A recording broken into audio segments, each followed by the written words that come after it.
C'est la première fois que je rencontre Yam. Et c'est la première fois que Yam n'est pas stressé alors qu'il y a quelqu'un chez lui. Déjà, il est capable d'être stressé quand c'est des gens qu'il connaît, mais là, c'est la première fois qu'on se voit. Alors comment ça se fait? Déjà, on a commencé avec beaucoup d'observations à distance, avec une arrivée progressive, et surtout moi, je ne bouge pas. Donc, il n'y a pas trop d'éléments à intégrer, à interpréter de sa part.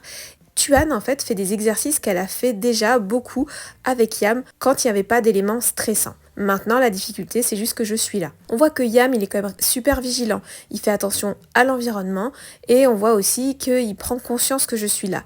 Clairement, c'est pas le fait que je sois là qui va le stresser. Par contre, si je me mettais à bouger, ça serait un élément en plus pour interpréter et gérer. C'est là qu'il pourrait y avoir une potentielle explosion. Yam, c'est un petit toutou très sensible. Il y a un gros mélange de stress, d'anxiété, d'excitation, de frustration. Plein de choses qui font qu'il sait pas trop comment se gérer. Mais avec tous les exercices qu'on a mis en place à distance et au préalable en anticipation avec Tuan, on voit qu'il a tous les outils pour bien gérer.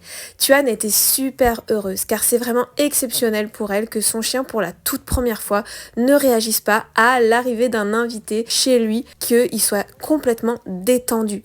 Alors les exercices qu'on fait là, c'est des exercices où en fait on renforce l'observation, le calme, on l'encourage à continuer. On renforce aussi le fait qu'il soit capable de se reconnecter de lui-même. Et si tu veux voir la suite, abonne-toi.